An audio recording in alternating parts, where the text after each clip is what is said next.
can be remarkably easy to work with if it's confined.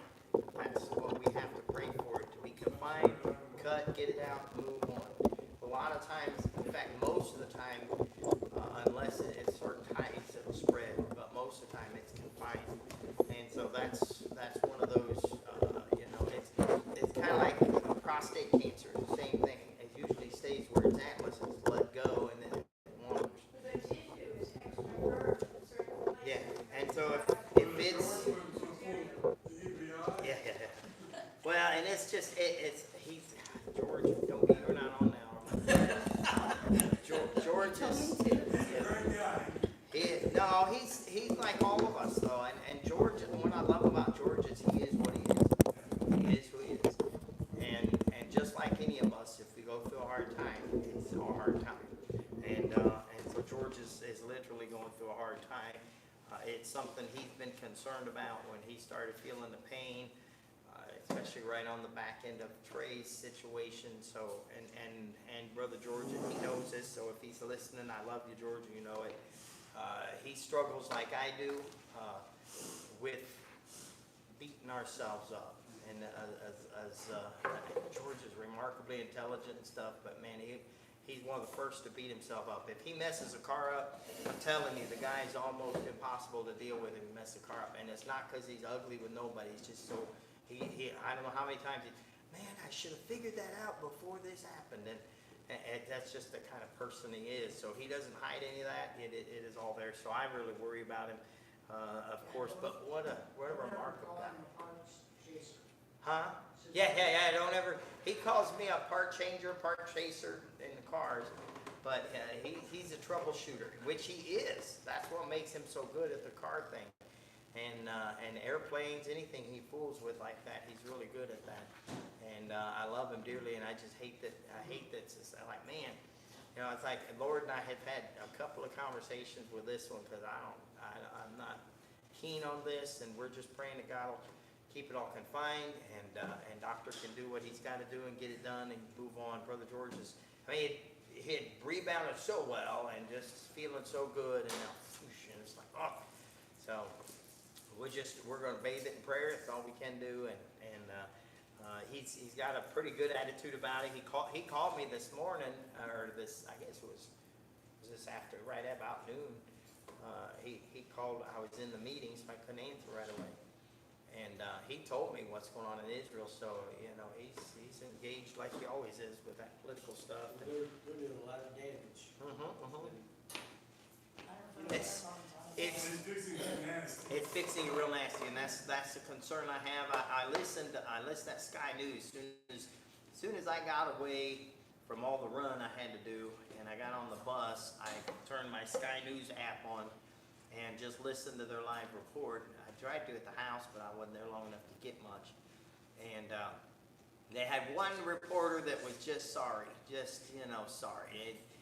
Israel is really taking advantage of this opportunity and hurting people and just trashing Israel. For the most part, everyone's doing good in that regard. But to think that Israel's not going to defend herself, and you have we want the hostage back. That's what it is. Yeah, we want the hostage. Yeah, and they're just lobbing these big old bombs.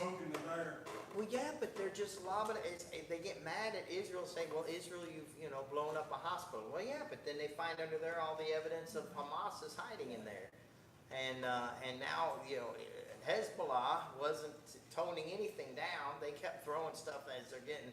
So all these stupid protests that the colleges here in America have been doing against Israel are just idiocy. That's just total idiocy because this nation's trying to protect themselves. And if you didn't think that Hamas and Hezbollah and those people of that ilk weren't warped, they're just throwing bombs at Israel. And they're aiming at neighborhoods. They're aiming at they want to destroy. They're just destroying the people. There's no military. They don't care. Like Israel, we're gonna bomb this area. Y'all need to get out. Get out, we're coming. No, they just at nighttime throw bombs at you. And if they didn't have that defense program, which I still wish we'd have listened to Ronald Reagan years ago when he got into Star Wars, because that's exactly what they're using, because we helped finance it and started happening during Yeah, and now it's an Iron Dome, and they're popping those babies out of the sky. That's Yeah, impressive. we're helping a lot too. Yes, we are. And it's pretty cool that we have that technology, and I'm pretty sure we have some semblance of some dome over US, because there's, no one messes with us, but we're not sitting right next to our enemy yet. We have invited them in our, Biden gave our soldiers permission to shoot down the, yeah. they gave it back. Yeah, Biden's doing good, and of course Kamala's saying whatever she needs to say because that's what she She made does. a trip down to the border the first time, so. Yeah, she made a trip down to the border, and she went to Washington D.C. when all the floods happened.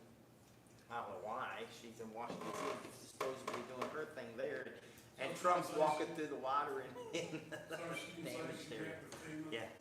Yeah, and Trump's walking through the water. So anyway, it's a messed up world we have, but it's heartbreaking what we're seeing. The Bible says they'll say peace, peace, and then comes civil destruction.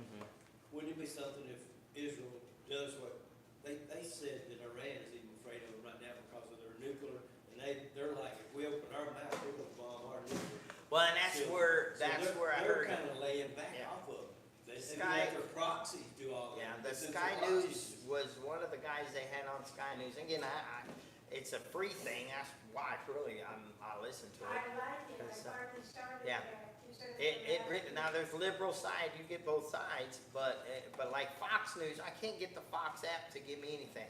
It locks it out unless you pay some sort of fee to get into Fox. And I don't want to pay no fees. I have an app called Smart News. Yeah, I got that one from you, and then I've got a news, whatever, I send things out to you. I've sent you a couple of things before, from a news thing a news feed that pops news into me. But that Sky News runs like a live feed, and it's very similar to the old CNN back in the day when they were dodging the Scud missiles back in the Iraq war days, and all that, the Kuwait and all that stuff that went on. And the Sky News is much like that. So you have these British people talking, and they're talking out their head, some of them. Some of them are legit, and some of the guys were saying that Israel is really not trying to be as hateful as everyone plays them out to be, which you rarely hear a newscaster say anything like that. But in fact, they said that they believe, the one guy was talking, said he believes this attack by Iran is because when Iran threw bombs at him earlier, a few months ago, Israel just blew something up in the north side of Iran. It really didn't matter to Iran or nothing. No news was made. And he believes that if Israel doesn't make a big splash in the world knows about it, that they're just going to keep being, hitting Israel and think Israel's soft. And so that's what's frustrating, because we in America, we think more feelings and think. So everything's based on feelings in America. Over there in the Middle East, they have been, they're the beginning of humanity, right, in that region. And so they've been in existence for thousands of years, instead of like here, hundreds of years. And here we can get by with having feelings. Over there, they can't. All they know over there is who's got the biggest stick. And that's why they have to want and bop people, because they grew up tribally. They're very tribal people. And we don't think that way. We think unity. We want to impart our information to each other and do that. They don't want to do that. They want to keep what they got to themselves, very isolated and very individualistic. We have a hard time, and one of the things I think's helped me in studying the Bible is I've had to purposely try to think that way, and which is contrary to where we're brought up in our society, because we are so Christian-based that we just don't think that way. It's just not natural for us to think hatefully, but they do. They're very tribal, and the only way we exist as a tribe is because I'm bigger than you, and you'll leave me alone. So that's how they've lived for not decades, not centuries, for thousands of years. If you work at that nuclear facility, I'd be taking a couple weeks. I would take it off, because I really think that's where, and that's what one of the guys on the newscast I heard today said, that he thinks Israel's going to aim at those where they believe that nuclear capabilities are happening. Because of course they're saying that alleged that Iran has that capability, and it's like, yeah, you're the only alleges it, you know? Well, if they do have that capability, and they blow up that capability, I mean, would that not set off that nuclear? It really doesn't, because they have to be combined to work. Okay. So and it has to blow up a certain way. There's a certain mechanism process that has to happen in those bombs. And so basically they're sectional, and they're not usually unified until they're fixing to blow something up. So because it's so dangerous, but there will probably be effects in that realm as far as There'd be a nuclear. there'll be, like yeah. And Chernobyl. so there could be the effect of that community that gets blown up, and that's like he said, take a vacation and probably go to another country, you know, just to survive. Supposedly they don't have the atomic bomb. Supposedly, yeah. And that's, but intelligence has told us for a number of years, well, 15 years or better that Really, it happens. there's an opportunity, if Trump was in office, he'd be over there signing the bomb. Oh, yeah. Trump would be, I and, think it's kind of hard to comprehend that Putin had already given some, you know? right. I mean, because Russia's got a bigger stockpile than we do. Right. North Korea's got it. Well, because we've signed agreements and destroyed some of ours because we adhere to our end of the agreement because we're a Christian-based nation, have been, and we do what we say. Geneva Convention, we're the only And, one that right, and the other nations are like, you guys are so dumb, you know, you sign it, you're gonna actually do this, and we'll call their people, hey, come watch us destroy this, they're like, okay, cool. And, Rules of war. yeah, we follow rules of war, and they're just having war over there, they're just blowing the world up, so it's ironic, but honestly, I'm glad I live in this nation that when we do what we did to Japan, that we went and rebuilt Japan and made her a superpower, so I'm thankful that's the Christian side of America, that it is in the very fiber of our being, it's just foreign to them. And so we have a hard time wrapping our brain, so we really need to maintain mega power because the mega power keeps them from fooling with us. And when we have a strong leader that has them wondering if he's gonna pop the button and blow them up, that'll keep them in check. And that's what's happened when we had Reagan in there, when we had Trump in there, George W. Bush, by shooting up as much as he got blasted for going after Iraq, it was a good thing to that community to say, hey, don't fool with us. And they didn't fool with us till 9/11, and then they got way too close. And so we backed way off, and they were able to infiltrate. They really were, and it's sad because some of those people came in under what's his name? Under Clinton. Under the Clinton era, some of those people came in, started training in America, and learned how to fly our planes. Yes, we were training them and bragging about training them. Yeah. But when we opened it up, say, hey, let's communicate and get along. So yeah, let's all get along. But they're killers and we're not. We don't think that way. They do. So interesting stuff. But I can't remember where I saw it, but they were talking about the difference between us and the Arab nations. The Arab nations, all they know is death. that's it. You know, they're gonna inject death on people. It don't matter if they're kids, if they're women, if they're civilians. Yeah, they don't care. You know, they think that the more death that they inject, the more power. Well, it gives them power, right? When you die, I've got power. And when you and your peoples. So at some point, your numbers are gonna dwindle enough where you're gonna be subservient to me. And honestly, that's what we're gonna talk about tonight, which is very cool, because when you start studying these wars that are being discussed in here, we're right in the middle of one. It gives you can gather more of the mindset of how these people operate, and even the threats they put out are different than what we'd say. Just, hey, don't fool with us. We don't want to fight. That's basically the American approach, because we don't want to fight. But if you're gonna over there, come on, let's fight. You know, and so it's a different. It's like Steve Turnbull talks about growing up. He was the youngest of 5 boys, right? And his brothers would get a mouthy little kid at school, and they would call Steve over and tell him to go beat him up because they'd get in trouble for beating him up, and Steve would go beat him up. So that was their whole mindset.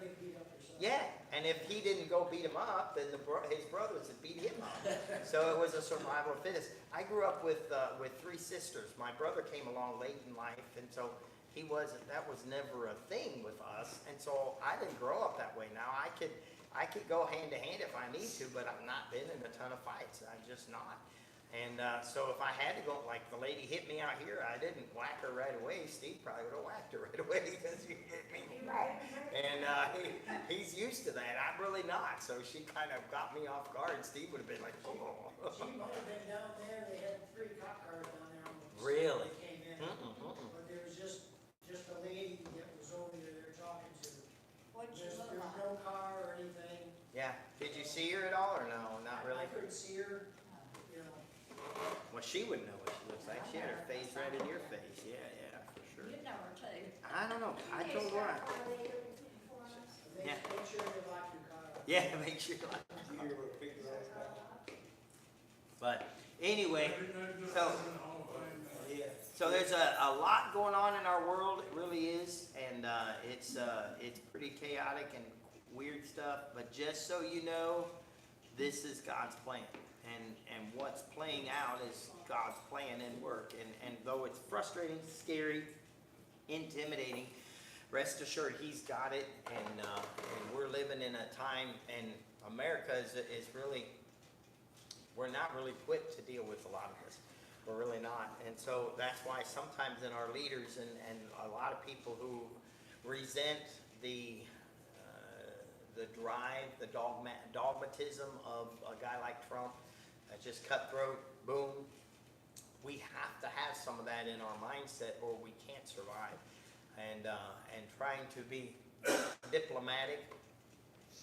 Diplomacy doesn't work with people that don't think diplomatically. So you have to have people that'll at least think on a diplomatic plane to be, at least play games with them. We can't. We can be diplomatic. It's a hard word. We can be diplomatic with Britain and England and Germany to now the North. Anyway, aspects of that region. There are people there we can be diplomatic with, and that's fine because they're sensible people. But the people we're dealing with in the Middle East are not.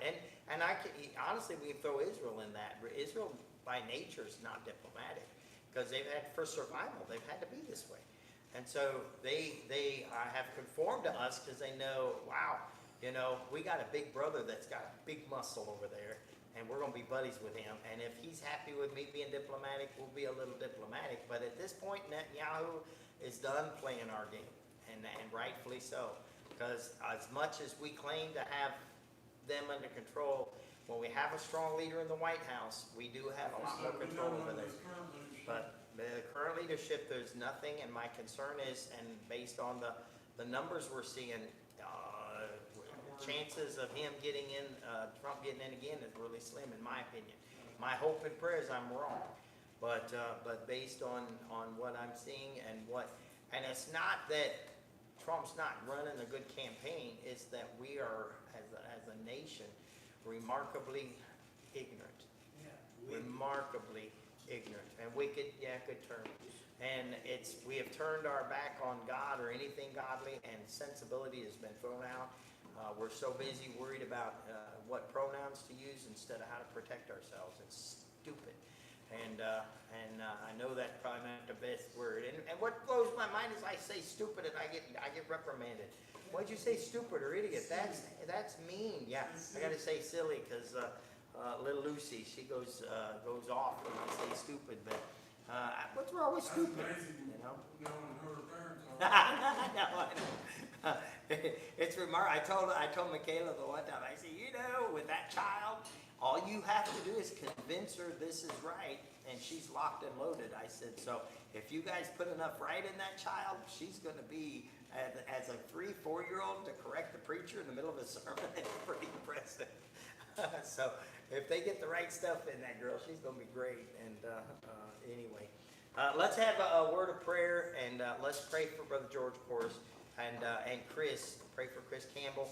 I haven't heard any word on what they're planning to do with him, but pray for them. I talked to them a little after church Sunday, and they have a great attitude about his recent diagnosis of cancer, and they're planning, God's gonna take care of this, and they got it, so, which is really good. And I didn't know, but she's been watching on our Facebook, our services for years since COVID. So, Laura told me she's been one of the faithful ones that watches every week. So even though they haven't been here, they've been a part of the church in that way. So we're gonna certainly pray for Brother Chris.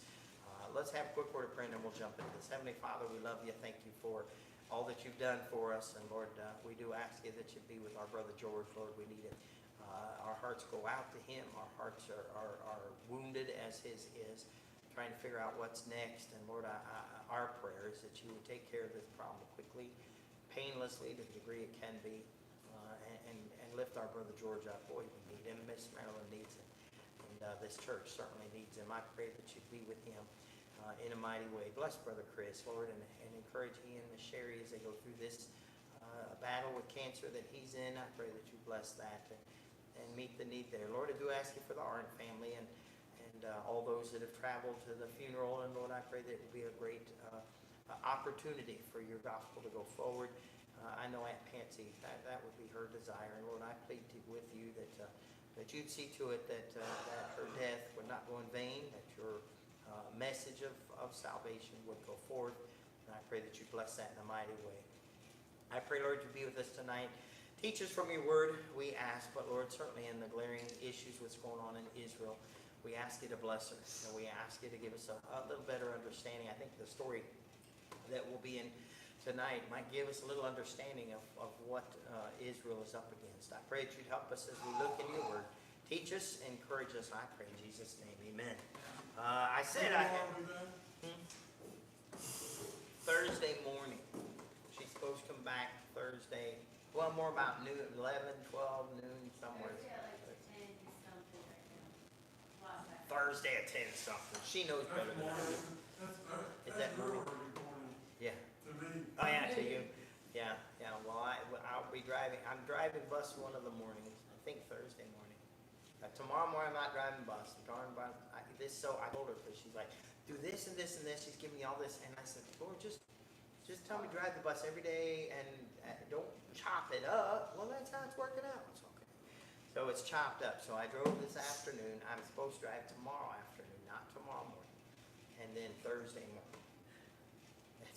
It blows. I said it to her about 4 times as she looked at me this morning, rolling her eyes. She's trying to pack, and I'm asking about 4 times. What do I do? And she's.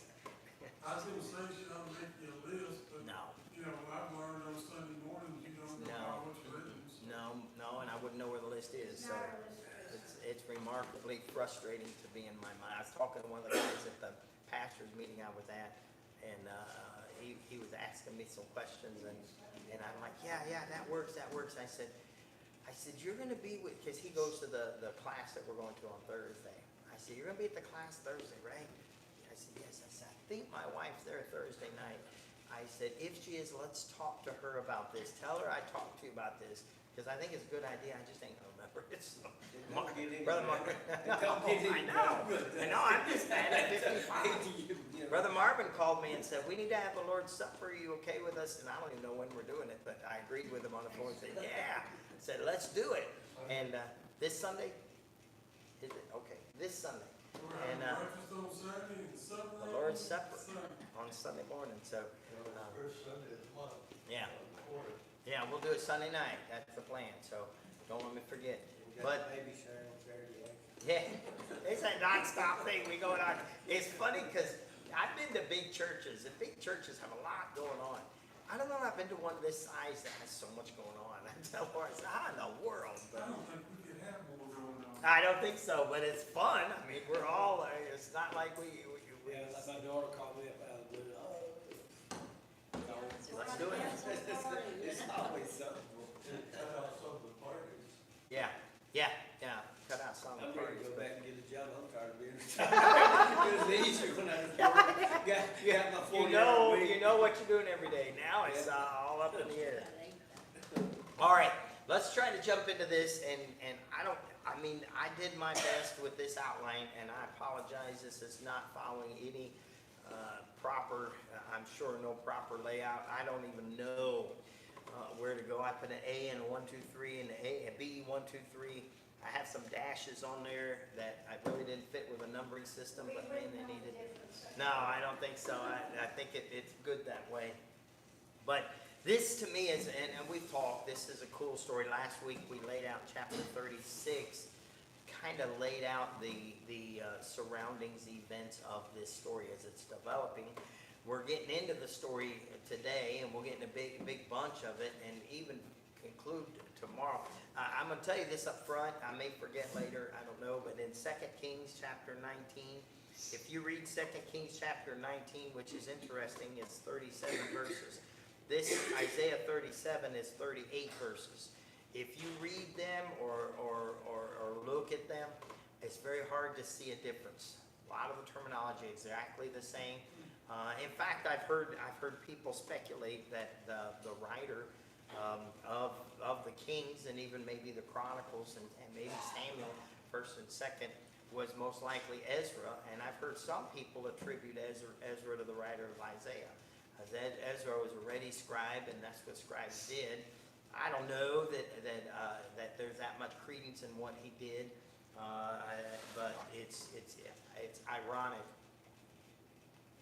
how similar these two passages are, and we'll touch them a little bit. I probably won't go to 2 Kings tonight. I would encourage you to read it, just if for nothing else. I love when chapters repeat like that, and like I said, verbally it's almost the same. In fact, I was trying to. That's what I was doing earlier. My first approach at this is I was going to marry the two chapters together to show the differences. There's not enough differences to make much of. I figured we'd do a whole lesson on the differences.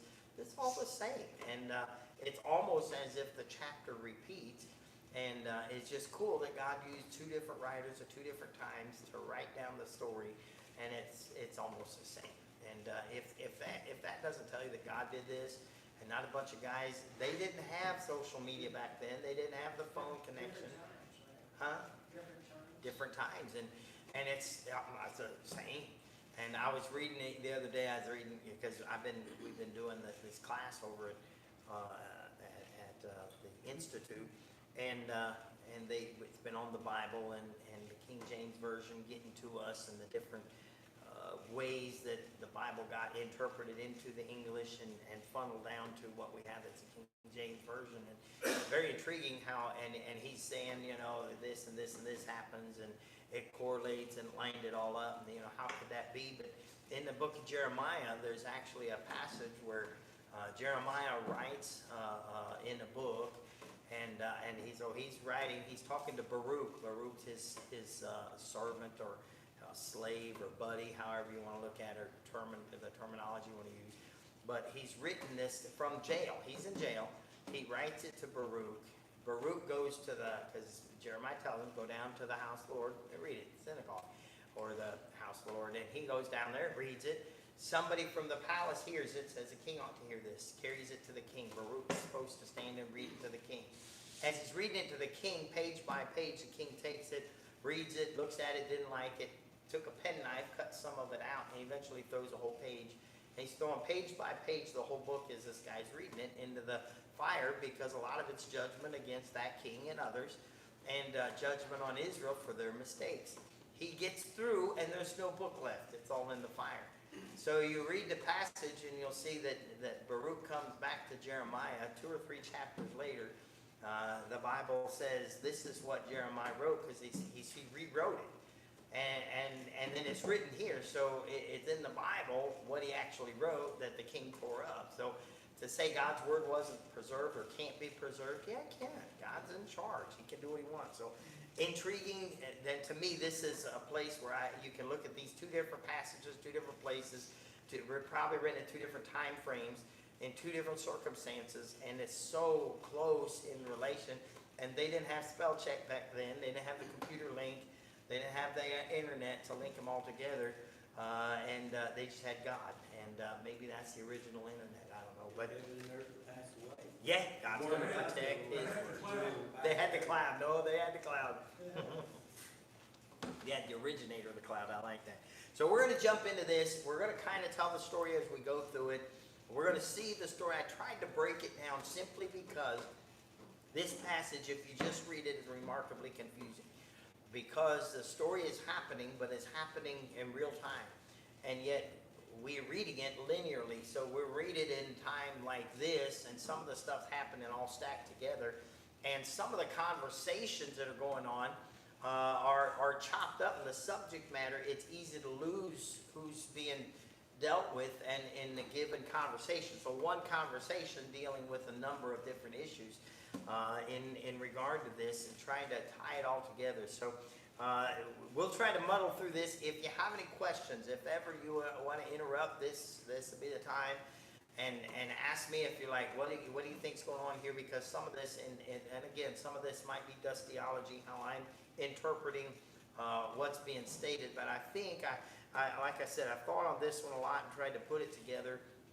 Last week kind of lays out the scenario of what's going on. And we left that basically with Rabshakeh, the bad guy, the servant of Sennacherib, has showed up and told Hezekiah, I'm coming to get you. And Hezekiah's fixing to respond to that. Hezekiah's representatives are there getting the information. This is these men delivering the information to Hezekiah, what they've gotten. And a conversation that goes from there to Hezekiah has with God, and then Rabshakeh has with Hezekiah. Like I said, if you don't watch it real close, you get lost in and so hopefully I broke it down. It makes sense. If you have any questions, like I said, interrupt me because I wasn't there. So I'm looking into this and trying to look at it. And like I said, I spent a lot of time reading both chapters in 2 Kings 19 and Isaiah 37, trying to piece the story together in my mind and follow the flow of what's being discussed here. And the way they divided the chapter is they just give you a chapter and boom, there it is. But it's multiple discussions going on at multiple times, and it gets convoluted. And I think you'll see it as we go. Hopefully this explains it. Again, if you have a question or that, well, I'm not sure you're talking about that, that's fine. Interrupt me and throw your idea out there because you may be right and I'm probably wrong. So I'm okay with that. But let's start at the top. I put a letter A there. I put Hezekiah's response. Remember last week we left off, Hezekiah's been told this that Assyrian army is coming and they're going to destroy Hezekiah. They've already taken the 2.5 tribes of Israel and taken them into captivity. And honestly, they really didn't take a lot into captivity. They did more destruction than captivity. There wasn't a lot left when they left. Their whole mindset of the Assyrians is a very barbaric people. And their idea of defeating a nation was total annihilation. That's how they usually worked. In fact, and they really work that way here. They're starting to migrate in a different way of thinking. You'll see that here and as this conversation develops, it's kind of an odd approach they took here. It doesn't make sense because the Assyrian army was bigger than any other army. They were more powerful and they were very dominant and they didn't care. They just didn't care. And you'll see that in how they discuss with things. And what they said in the previous chapter, in essence, Rabshakeh speaking for Sennacherib, the king of Assyria, says, we're coming to get you. And you know, I'm just the warning telling you that this is what's going to happen. Sennacherib's right down the road. He's coming your way. He's already taken Israel, the 2.5 tribes of Israel, coming to get Judah. You're done. And so what transpires in this conversation is a godly king, Hezekiah. We've already kind of laid out who he was.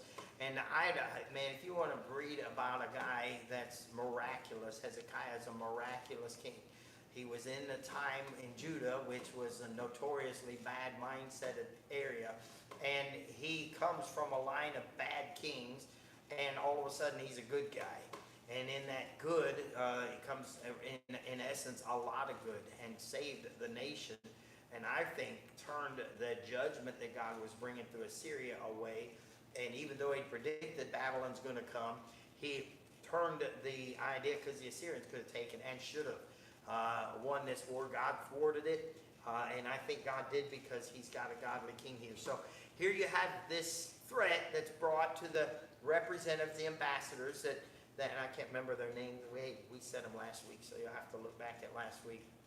And he sent those guys back to the king with this message that we're coming to get you. So Hezekiah, this is basically Hezekiah's response, God's response. Isaiah's put into it. Yeah, the response of Reb Shekah as he gets involved in the conversation. So like I said, it's a number of conversations all kind of converging in this chapter. So hopefully we'll dig through it and be able to unravel it just a little bit. Hezekiah's response, I put letter A. So that's basically he's responding to what he found out through his representatives that were there for chapter 36. Number one, he went to the house of God. And I put as titles, like I said, this isn't the greatest outline, but I think it just puts our mindset where he goes. So, and it came to pass when King Hezekiah heard it, so he heard the report, Assyrian, and it's a legit report. It's a legit report in Hezekiah's mind because he just watched his neighbors get destroyed. So the northern tribe has been destroyed. He's in trouble. He knows if this guy says he's destroying us, well, it's probably going to happen. And so in his mind, that's what's going to happen. When the king heard it, he rent his clothes, covered himself with sackcloth, and went into the house of the Lord. Now, I didn't put all this in there. You could, boy, this is a whole sermon in of itself. This shows you the position, the mindset of this king. Right away, he knows his faith, exactly. He knows he's nothing, he's unworthy, and he realizes, I have no hope. And so he basically humbles himself, rent his clothes. That's the Middle Eastern approach. They tore their clothes when they were in a mourning position. And I wonder if they did it when they had the fancy garb on. I wonder if they changed clothes and put the t-shirt on, then tore it. But it was a sign of remorse, a mourning, if you will. He rent his clothes. He covered himself with sackcloth. Sackcloth is real similar to the old potato bags, that burlap. Very similar to that. And they would do that, in essence, to torture themselves, showing their God, if you will, and of course it's the God of Israel, that they want his attention so much that they're taking their creature comforts and throwing away. And America do good to get rid of some of their creature comforts, just saying. And I would like air conditioning like y'all do. But, huh? You're not getting rid of your Mercedes. Well, you should. This new one they got now, it has little fingers that'll come up and massage your neck as you're driving down the road. Yeah, that's one of the electrical ones. Oh. It is not fingers, that's electrical. So anyway, so he covers himself with sackcloth, and then notice that I think this is, if you will, the highlight of the verse, and went into the house of the Lord. He knew where to go. He knew where to go. Let me just say this. You've heard me say it. I know I'm a pastor. I know I'm supposed to say it, but I spent a lot of years not being a pastor. A lot of my early life was not pastoring. I was a factory guy. I worked in factories or fast food joints. I'm a regular dude. I struggle with this position. I went to the preacher's conference, and I did pretty good as long as I kept my mouth shut. Doesn't take me long talking to other preachers for them to start looking at me funny because I just said something that they wouldn't even dream of saying. And they don't understand that I've cleaned up my life a lot from those days, and I've cleaned up my mind a lot from those days, but there's a lot of that still remains. And so they get thrown off that the way I talk sometimes and how we converse and how I think. But I'm just telling you, the house of the Lord is where it is, where we got to go. This church thing, what COVID did to the churches, what COVID has done to America, because the attack of COVID was not the sickness. The attack was the attack on the church. The church became the bad guy. When the church became the bad guy, Christians bought it, hook, line, and sinker, and we stayed home. We cuddled ourselves in our house, and we didn't come to church. And I know I've said it before, churches have been closed, pastors without an occupation now.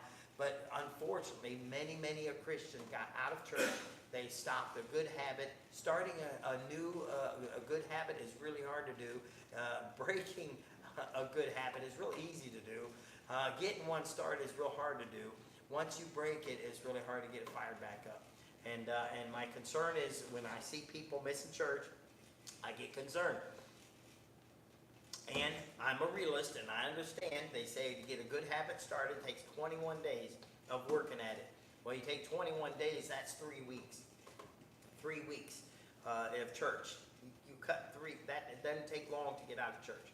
I've watched people get out of church in 3 weeks. Bad habit is begun, good habit is gone. And so it's a concerning thing for me. This king, you said it earlier, had faith. He had sense enough when the trials of life hit, he went to the house of God. Go ahead, Grandpa. I say, nowadays, it's a lot easier to miss church than it was before COVID. Oh, yeah. And we got, and we do even the live feed and all that stuff and the communication, and people think, but I promise you that assembling of yourselves together is God's plan for us to help each other through the hard times of life and through the difficulties of life. And the more we get of each other's encouragement, I don't know about you, I need it. I really need it. I get down, I get frustrated, I get sick, I get worn out, and coming to church is like a B12 shot. I mean, it's just like, it's cool. And I've come to church really, really low. I'm in a position where I can't run around really, really low, not let y'all know it, because then you're like, what are you, a bum? Yeah, I'm a bum. I need your help. Encourage me. And the truth is, that's what we need in the church. This guy had sense enough to know I need to go get the Lord's opinion. I need to get him on my side, and he races to the house of the Lord in this subservient, or if you will, bowed down position. Or repentant, if you want to call it that. That's a good word for it. A repentant, and we're talking about a king. We're talking about a king that had the power to do what he wanted to do. He could chop a dude's head off if he wanted to. There's about 3 kings down the line, so a good king. Yeah, he's far removed from any good. Israel he removed idols from the house of the Lord. I mean, this is a guy that's really changed this transition, the whole idea and the whole operation in Israel. And though he didn't clean it all up, you see what he cleaned up, and it was pretty major stuff. Outside of him, Joash is Josiah. Josiah would be one that would correlate, and he was kind of held by a godly, God-fearing priest that helped him along. But he's one that made a lot of changes, and that's what Hezekiah did. A lot of changes, and just totally turned the nation as a whole back to the Lord. And then I noticed this. Some of this is, anyway, I'll just put number 2. He sent someone to get God's man, and he sent Eliakim, who was over the household, and Shebna the scribe, and the elders of the priests, covered with sackcloth, unto Isaiah the prophet, the son of Amos. Second thing I put down here, he sent someone to get God's man. Sent someone to get God's man. Now, it's really awkward for me to talk this way, because I have a hard time believing it, but having lived it for 20 plus years now, I don't have a good explanation, because I know I'm unworthy, but there's something to having someone in your life that you can go to and say, help me get back to God, help me find God, show me God. And I'm not tooting my own horn by any means. That's not my approach. It's not how I operate. I'm just saying that God puts us in a position with the church setting to put somebody in our, and there are many times I argue with God about why am I in this position, but that's where God's put me. And I've told you before, sometimes I give you something, you'll ask me a question, and I'll answer it, and then I'll pause and think, where in the world did that come from? It sounds stupid, and if I hadn't lived it, I wouldn't believe it. But I've lived it, and I've watched God respond or talk through me, in essence, and I'm convinced that's what's going on, because I'm not that smart. But God, through His man, can help give us ideas. And I've had people call me, man, you told me to do this, and I don't remember what I told people, because I obviously don't remember a lot. I probably should. But they'll say, you helped me out in this, and I don't even remember the conversation. I really don't. And it's no brag on Brother Dusty, what Dusty Ray can do. It's not what Dusty Ray can do. It's what God will do with somebody who says, okay, God, use me. And I think that's really what it boils down to, and God will allow us, and I think that's where, of course, Isaiah, we've already seen to this point in Isaiah's life how God's used the guy. And I'm pretty sure if Isaiah were here, he'd probably say, who am I? I'm a nobody. I was so messed up that when I said, here am I, God took a coal and put it on my face because I was so messed up, had to clean up my mouth. I mean, that tells you a lot about this guy. He's a pretty regular fella that God decided to use. So there is a place in our life for God's man, and that's where Hezekiah sends the someone to get God's man. And then I put number 3, tell him we're in trouble. And they said unto him, thus saith Hezekiah, this is a day of terror. This day is a day of trouble, and of rebuke and of blasphemy, for the children are come to the birth, and there was not strength to bring forth. In other words, he's saying, we in dire straits. I think a lot of Israel's crying out right at this point, we're in dire straits. And I think when the light comes up over in Israel, we're going to see some destruction. I don't think all those bombs were caught. Maybe. And I think our hope could be, but from the sounds of it, in Israel being this mad, I think some of them got through. And there's going to be some damage, and I think Israel's going to be like, hey, we need some help. Go ahead. Isaiah's already told what God's gonna do, and he's already told that Babylon's gonna take Judah.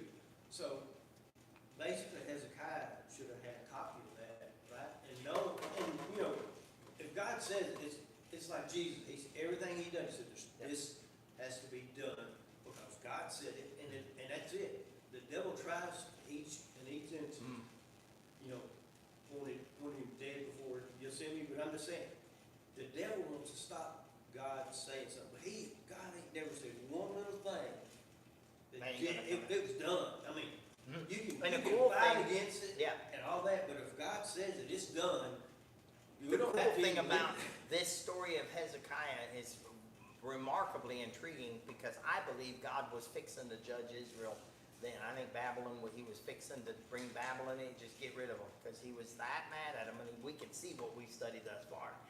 And I think God put a reprieve, a timeout, if you will, a delay.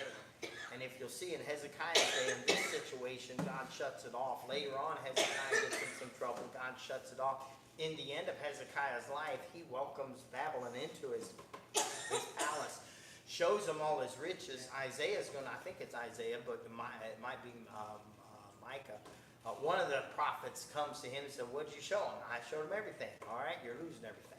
And he said, but God is respectful of you because of how dedicated you've been to him. It's going to happen under your kids. And ultimately it does. And some of the stuff that he's going to talk about here is going to talk and refer to that very judgment that's coming. But I think God put a time out on it because of this king and how great and godly a man he was, that I think God put a time out or delay, but the judgment does come. So God's judgment is going to be meted out. But sometimes we can put a delay on it. I think that's what we as Christians are praying for. Because we see sexually how messed up America is. We see through the abortion how messed up America is. We see how America's messed up and removing God from everything. And we see how messed up. And all we're doing is praying for a reprieve. So our kids don't have to go through what we know is coming. We know it's coming. We're just asking for a reprieve. Hezekiah is one of those we can go to and say, God, you timed out for Hezekiah. We're trying really hard, Lord, help us. And I think God's very, his mind can be altered and delayed, and judgment's going to come. We know the end of the story, but I think that's what's going on here. I think Hezekiah is saying, Lord, please give us a chance. And to think, that's what to me is really cool about this story, because you have a king in a kingly position that should not think like he's thinking, should not behave like he's behaving. David didn't really behave like this all the time. David had some pride thing going on. Solomon, we know, did. Rehoboam, definitely. Jeroboam, yeah. And so, oh yeah. So you see that this guy is acting way different than a king should act. And so if we could learn that, if you and I could learn that, and submit ourselves, one guy made that big of an impact on the nation of Israel that was destined because of the garbage, and God's going to even slap him, the nation around for what she's done, her misbehavior in the midst of this chapter. Like I said, this chapter kind of covers a whole myriad of discussions here and subject matter. So he comes and he said in verse 3, I already read verse 3. Verse 4, tell them that we need help with God's enemy. I broke it up like this. I didn't have to. I could have fused those together. But verse 4 kind of adds right to what you were saying, Brother Ricky. It may be the Lord thy God will hear the words of Rabshakeh. And I put the bad guy. I don't know if did I leave a blank there? I know I highlighted it. I meant to leave those words in there for y'all that have blanks. The bad guy. Yeah. Rabshakeh is the guy that came with the original accusation, says Sennacherib's coming. And so Rabshakeh, he's the bad guy, whom the king of Assyria, his master, had sent to reproach. And that word reproach means to defy the living God. The whole purpose, and that's why it's all capitalized there. And what I did, I wanted to point out the fact that the whole purpose of Assyria and the whole purpose of Rabshakeh and the whole purpose of their coming down on Israel is they just wanted to defy God. They just wanted to thumb their nose at God. And let me just say, this thing that scares us so much about America is that's a bunch of what's going on the other side. That other party that we keep referring to, that's exactly what they're doing over and over again.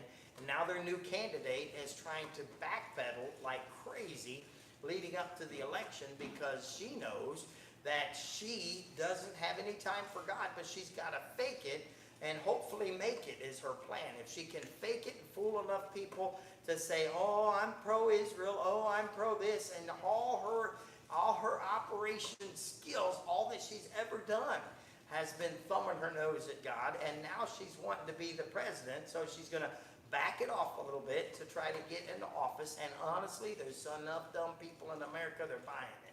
And that's the fear that I have, and we're in trouble if we buy it. I hear Republican, Mitt Romney, needs to be smacked right in the jaw. He claims to be a Republican, and even ran, and some of us even had no choice but to vote for him because the alternative was worse, are now thinking maybe the alternative wasn't worse. The reality is that we're seeing guys that should know better, should think and know better. Well, but we don't like Trump. Okay, don't like Trump. You don't have to like the dude Trump, but he stands for the right stuff. He's closer to God than the other side. Why don't we just put him in and deal with that extra stuff we don't like, but his policies work. Yeah. And now they're saying, well, he's going to come out against democracy and come. He was in there 4 years.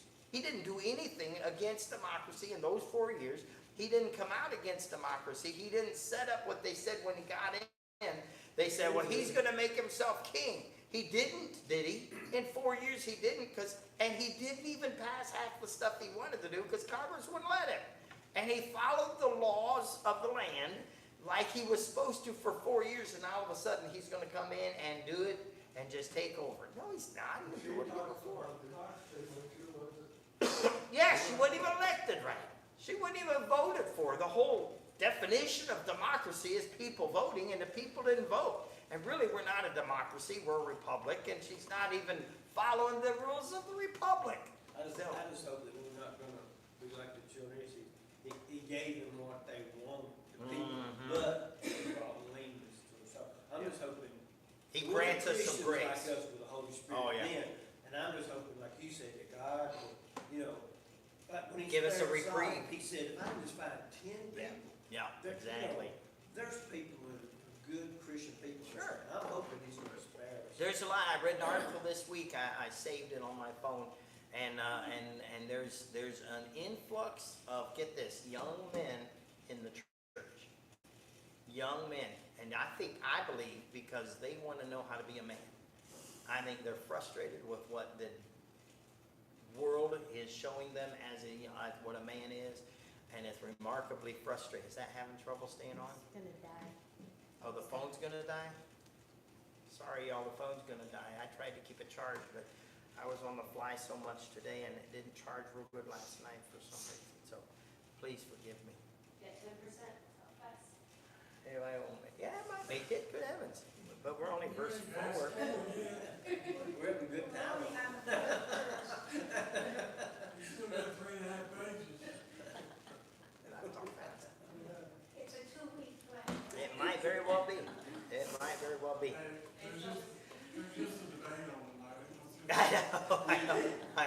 And Laura was, it was funny, Laura's like, man, I hope I can watch the debate, because she's looking forward to the debate. I think it'll be pretty good, but I don't know, we'll see. Anyway, we don't get neat. It may be, verse 4. The Lord thy God will hear the words of Rabshakeh, whom the king of Assyria his master hath sent to reproach the living God, and to reprove, or that word reprove means to pull off the words which the Lord thy God hath heard. Wherefore lift up thy prayer for the remnant that is left. And I put the 10 remaining tribes of Israel. So when you talk about the remnant, sometimes we get a funny definition for that. Here, Hezekiah is talking about those of us that are left here. Israel's already been half, or the first little bit, 2.5 tribes have already been removed. He don't want it to happen, and that's the remnant he's referring to there. Later, it talks about different remnants. I understand that, but in this case, it's what it's alluding to. And then I put letter B. Here's Isaiah speaking. So if we're trying to understand what's going on, Hezekiah responds, and Hezekiah sends guys to talk for him. So the servants, verse 5 of Hezekiah, came to Isaiah. Now this is where I struggled with how the conversation went. So try to bear with me as I try to lay out this. I put a dash there. Message to Hezekiah about Assyria. And Isaiah said unto them, thus shall ye say to your master, thus saith the Lord, be not afraid of the words that thou hast heard, wherein the servant of the king of Assyria hath blasphemed me. I put that all in capital letters, and ain't that way in your Bible. I did that on purpose so you could see that God knows through God's man. He's saying, Hezekiah, don't be afraid. He's not really challenging you, he's challenging God. And that's what Isaiah is reminding him. And so this message to Hezekiah about what this Assyrian that's coming, or you could put the Rabshakeh in there, you could put Sennacherib in there, but the enemy, he's giving him his message, and he's saying ultimately God knows he's the one being trashed in this conversation. And then I put number 1. So this is Isaiah's conversation with Hezekiah here, and he's given him. I'll just read number 1. God's going to send the enemy away. Behold, I will send a blast upon him, and he shall hear a rumor and return to his own land, and I will cause him to fall by the sword in his own land. So now verse 8, if we're not careful, we'll get lost. Because it's almost like this is a conversation Isaiah's having, but whoever's interpreting this story, like I said, it's repeated very similarly in 2 Kings. It says, so Rabshakeh returned. So that's not conversation now. He's telling you what happened. So now we're getting the rest of the story in the midst of the story. You follow what's going on? So it's a conversation. Isaiah is talking, and he's going to continue to talk. But you get a little historical input here, where he says, so Rabshakeh returned and found the king of Assyria warring against Libnah, for he'd heard that he was departed from Lachish. So he's hearing all this rumbling, and so Isaiah said he's going to hear something. Oh, by the way, let me go ahead and record that's what's going on. So Isaiah is telling him, prophesying, this is fixing to happen, and then he puts down, and it happened here. Again, this prophecy thing, we got wrapped up into prophecy we don't know. Isaiah's prophesying what's fixing to happen and recording what's happening. And it's all simultaneously here, in certainly this report and how it's written out here. So he heard a report. And then I put a dash, I put dash the report documented. And he heard say concerning Tirhakah, the king of Ethiopia, he is come forth to make war unto thee. And when he heard it, he sent messengers to Hezekiah, saying, thus shall you speak to Hezekiah, king of Judah, saying, let not thy God, in whom thou trustest, deceive thee, saying, Jerusalem shall not be given in the hand of the king of Assyria. So it's very hard to follow. Hezekiah sent guys to talk to Isaiah. Isaiah responds. In the midst of the response, we get a historical story in the midst of it, and the report is given that in the midst of that, the report's told that this guy from Ethiopia, this other king. So Rabshakeh was fixing to come after Hezekiah and Israel over here, the 10 tribes remaining, and get him. All of a sudden he hears rumors Ethiopia's attacking. Okay, we're gonna go stop them. Assyrian army, we can do what we want. But before he leaves a threat there. Let not God and thy God in whom thou trustest deceive thee. In other words, don't believe this, your God's talk, because I'm coming back. I'm not going. And look what the message to Hezekiah from the Assyrians.